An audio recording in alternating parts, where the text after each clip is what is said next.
Hello all. In this video we're going to take a look at an example and walk through it step by step.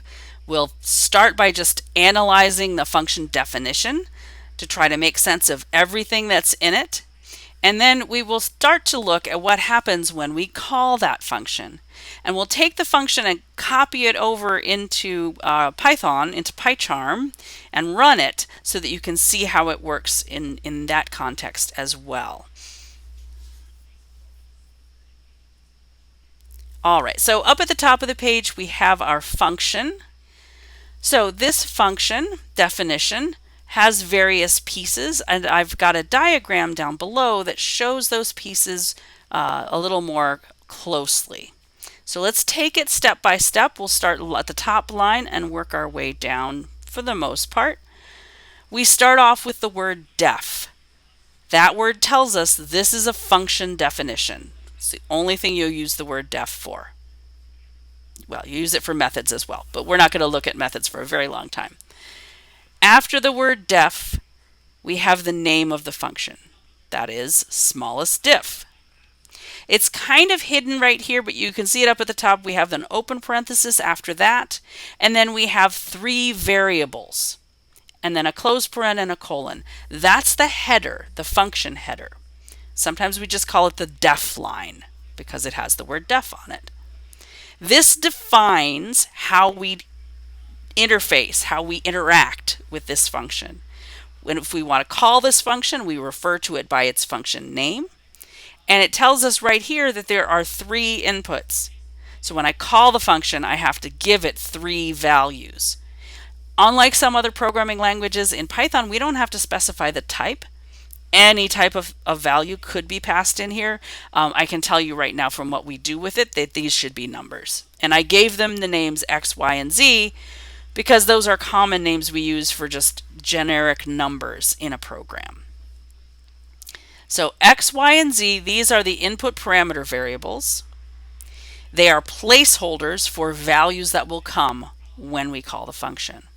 They also represent the data that the function is meant to operate on. So you can see when we look at the other lines of this function that we refer to X, Y, and Z repeatedly throughout the course of the function body.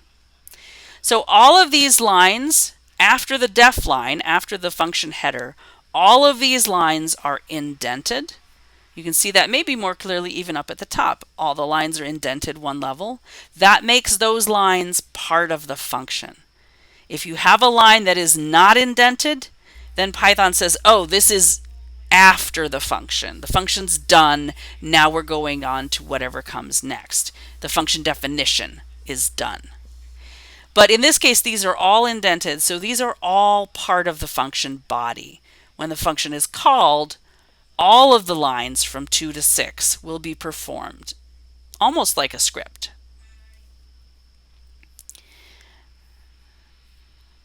All right, so let's sort of take these lines individually. Here you can see I've marked them in green. Each of the lines in this function has an assignment statement, right?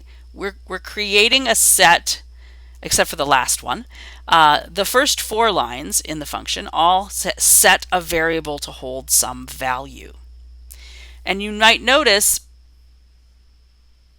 or you will when I put it into PyCharm, X, Y, Z, diff1, diff2, diff3, mindiff, all of those variables are local variables. They only belong to this function. They won't exist in the global space at all. They're not accessible there. So there are some nice things about that, which means that we can have multiple functions that all have the variables X and Y and Z, or another function could use the variable diff1. None of that's going to conflict because these variables belong to smallest diff. They will only come into existence when we call smallest diff, and then they will go away at the end of the call. They are the part, they form the local environment that smallest diff will have. So we're doing some calculations here. I'll tell you what's happening. We're looking at X, Y, and Z, and we're trying to determine what is the smallest difference between those three values. So if I passed in 1 and 2 and 5 for x, y, and z, I would want it to tell me that the smallest difference is 1, because the difference between 1 and 2 is 1. So that's our goal for this function, is that it can look at the difference between x and y, the difference between y and z, and the difference between x and z, and report out which one is smallest, whatever the smallest value is. So you can see that diff1, diff2, and diff3 are doing exactly that. They are calculating the difference between two of our three variables.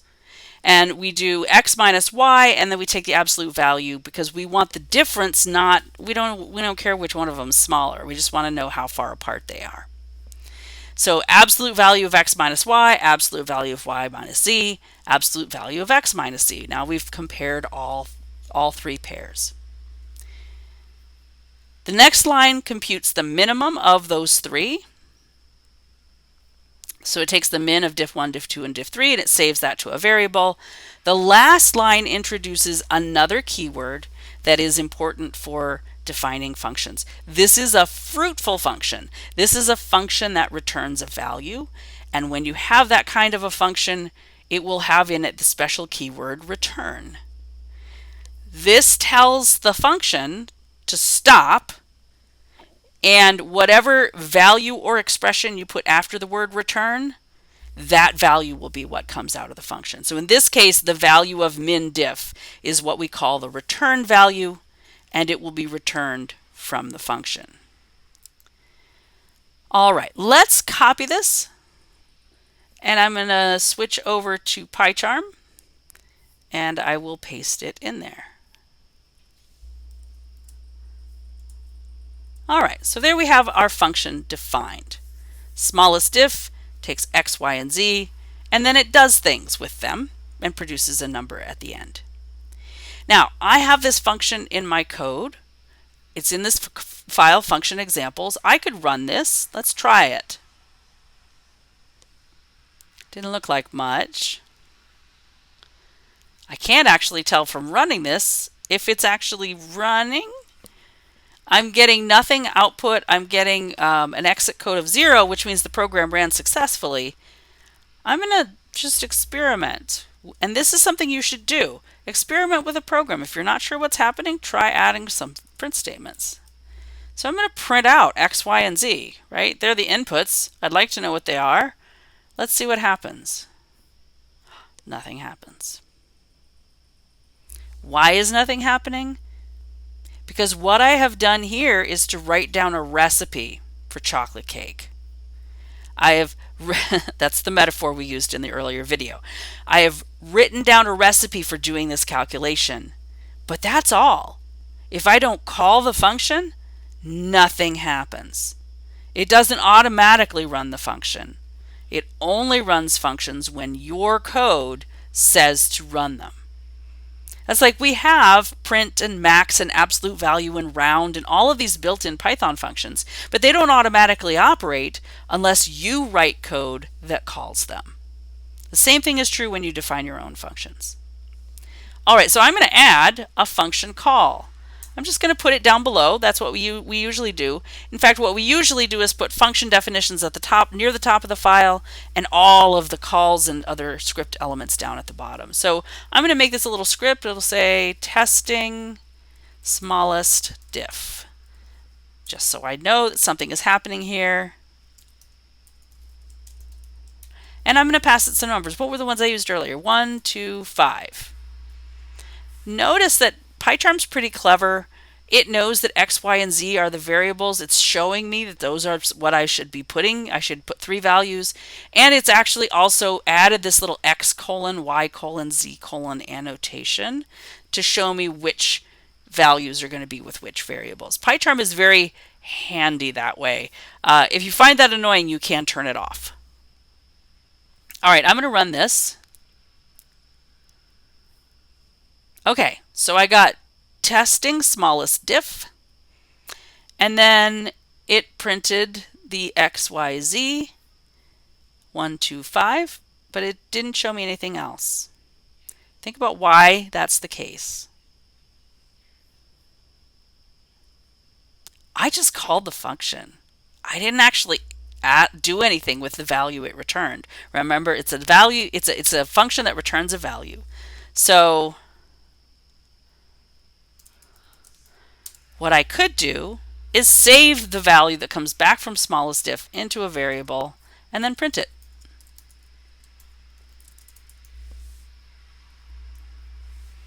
So I've added that to my program, and now we'll run it again and we'll see what happens. Now, I want you to think about where we want to be able to look through these programs and figure out what happens. So I'm going to talk through what happened with this script before we do anything else. So we started running this script. Python started at line 1 and it started working its way down the lines of the script, of the program. It hit this def line and it knows that's defining a function. So what did it do? It added that function definition to the global environment. So it knows the name smallest diff is associated with a function. That's all that happens when you do the function definition. It then continued on down line 9, line 10. It hadn't actually run the lines in here because it doesn't do that till we call the function. It just sort of looked at it and was like, oh yeah, that's a function. We finally get down to line 12. It says print testing smallest diff. That caused this output to appear. And the next line, it has to do this call before it can actually do the assignment statement. So it makes a function call to smallest diff. That is going to set up x to be 1, y to be 2, and z to be 5. And you can kind of see that just from the editor itself. It then jumps into the body of smallest diff and it performs those steps given those values of x, y, and z. So x is 1, y is 2, z is 5. It prints them. That causes this to appear.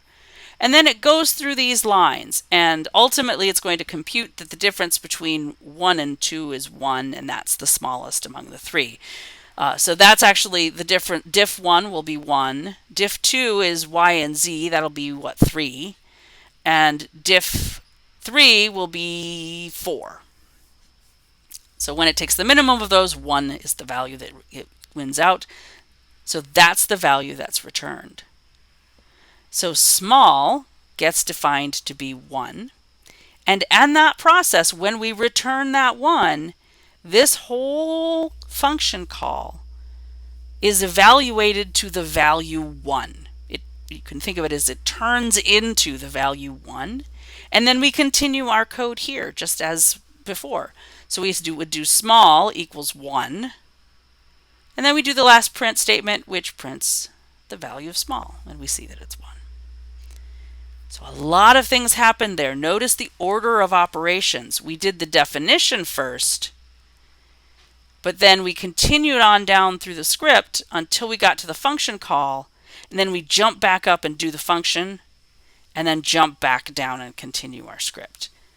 That's how function calls work. All right, I'm going to pause there. We've gone through one example by hand. What we're going to do next is to look at several different tools you can use to help you see what's happening with function calls.